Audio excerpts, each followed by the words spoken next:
जय श्री कृष्णा दोस्तों। आज के इस वीडियो में हम लोग जानेंगे संपदा माता की कहानी किस प्रकार है।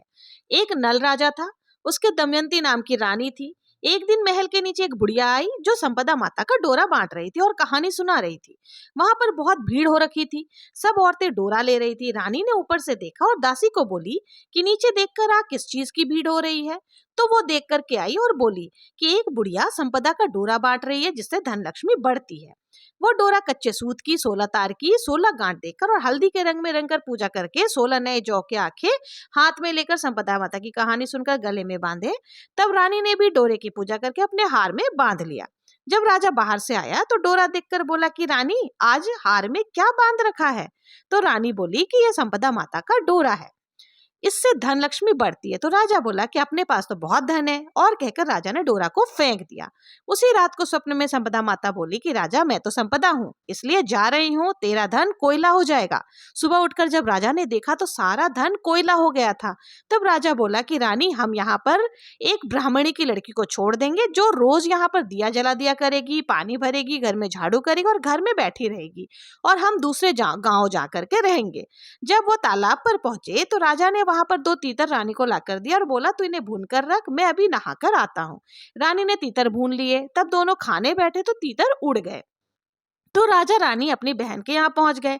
बहन ने उन्हें पुराने घर में ठहरा दिया। राजा रानी बहन के घर में गए तो वहां बहन के सोने का बछड़ा बछड़ी पड़ा था। वो जमीन निगल गई। तो राजा रानी से बोला, यहाँ से चलो, नहीं तो अपने सिर चोरी का इल्जाम लग जाएगा। और वो दोनों वहां से चले गए।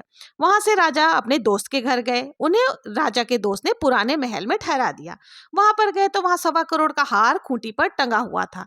वहां पर एक मोर भी बना हुआ था। वो हार मोर ने निगल लिया। तब राजा रानी बोले कि यहाँ से भी चलो, नहीं तो अपने सिर पर चोरी का इल्जाम लग जाएगा। तो रानी बोली, किसी के घर जाने की बजाय जंगल में लकड़ी काट कर बेचकर हम अपना पेट भर लेंगे। वो एक सूखे बगीचे में पहुंचे। तो जैसे ही वो सूखे बगीचे में पहुंचे कि वो बाग हरा हो गया। बाग का मालिक बहुत खुश हुआ। उसने देखा वहां स्त्री पुरुष सो रहे हैं। उन्हें जगाकर बाग के मालिक ने पूछा कि तुम कौन हो जो 12 वर्षों का सूखा बाग मेरा हरा हो गया। तो राजा रानी ने कहा, हम मुसाफिर हैं और काम की खोज में आए हैं, और वहां पर नौकरी करने लगे। मालिन रानी से बोली कि तू सिर्फ फूलों की माला बाजार में बेचाया कर। एक दिन बाग की मालिन कथा सुन रही थी और डोरा ले रही थी। रानी ने पूछने पर बताया कि ये क्या हो रहा है। तो उसने कहा, यह संपदा माता का डोरा है। रानी ने कथा सुनी और डोरा लिया। राजा ने अपनी पत्नी से पूछा कि ये डोरा किसका बांधा है। तो रानी बोली कि यह वही डोरा है जो आपने एक बार तोड़कर फेंक दिया था, उसी कारण संपदा देवी हम पर नाराज हो गई थी। रानी बोली, यदि संपदा माँ सच्ची है तो फिर हमारे पहले जैसे दिन लौट आएंगे। उसी रात राजा को पहले की तरह स्वप्न में आया कि एक स्त्री आ रही है और दूसरी कह रही थी मैं जा रही हूँ। दूसरी जो कह रही थी मैं वापस आ रही हूँ। राजा ने दोनों के नाम पूछे तो आने वाली ने अपना नाम लक्ष्मी बताया और जाने वाली ने अपना नाम दरिद्रता।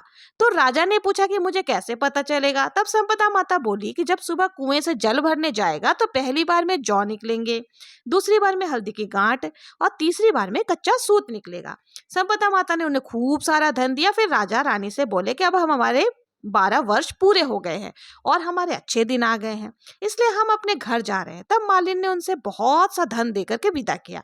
वहां से वो अपने दोस्त के यहाँ पहुंचे। तो दोस्त ने राजा को अपने नए महल में ठहराया। तो राजा बोला कि हमें वहीं पर ठहरा दो जहां पहले ठहराया था। वहां जाकर देखा तो जो हार मोर निकल गया था वो हार खूंटी पर टंगा हुआ था और उनका कलंक उतर गया। फिर वो अपनी बहन के घर पहुंचे। वहां बहन ने अपने भाई को नए महल में ठहरने के लिए कहा। तो राजा रानी बोले, हमें वहीं ठहरा दो जहां पहले ठहराया था। जब वहां पर गए तो बछड़ा बछड़ी जो जमीन निगल गई थी वो वापस मिल गई। तो राजा बोला कि अब हमारे अच्छे दिन आ गए हैं। वहां से राजा रानी सरोवर के किनारे पहुंचे। जो दोनों तीतर उड़ गए थे वो वापस आ गए। तो उन्हें समझ में आ गया कि हमारे पहले के दिन वापस आ गए हैं और हमारे जो भी कर्म थे अब अच्छे हो गए हैं। राजा रानी अपने महल की तरफ चले तो देखा कि दरवाजा टेढ़ा हो गया था, जो वो ठीक हो गया है। सोने की झरियां आ गई है, दातन हरी हो गई है। जो ब्राह्मण की बेटी दीपक जलाने के लिए छोड़ गए थे उन्होंने उनको अपनी धर्म की बेटी बना ली और उसको बहुत सारा धन देकर उसका विवाह कर दिया। और रानी ने संपदा माता का उज्जमन किया। 16 ब्राह्मणी जिमाई, 16 चीजें दी, हलवा पूड़ी का भोग लगाया, रसोई बनाकर सबको जिमाया। हे संपदा माता, जैसे पहले राजा से रूठी वैसे किसी से मत रूठना। राजा को जैसा वापस वैभव दिया, धन दिया, वैसा सबको देना। कहना सुनना और हुकारा भरने वाले की भी सभी मनोकामनाएं पूर्ण करना। बाद में बिंदायक जी की भी कहानी हमें विनायक जी की कहानी इस प्रकार है। विष्णु भगवान लक्ष्मी जी की शादी होने लगी, सारे देवी देवता को बारात में जाने के लिए बुलाया गया। तो सब बोलने लगे गणेश जी को नहीं ले जाएंगे, वो बहुत सारा खाते हैं।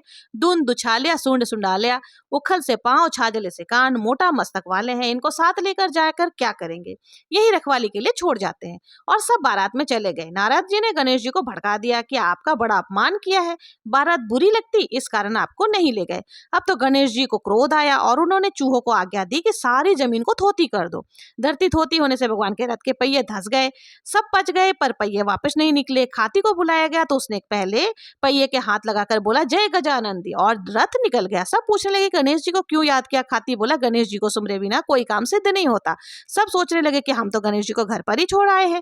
एक जने को बेचकर गणेश जी को बुलवाया, पहले गणेश जी की रिद्धि सिद्धि के साथ विवाह करवाया, फिर विष्णु भगवान लक्ष्मी जी के साथ विवाह हुआ।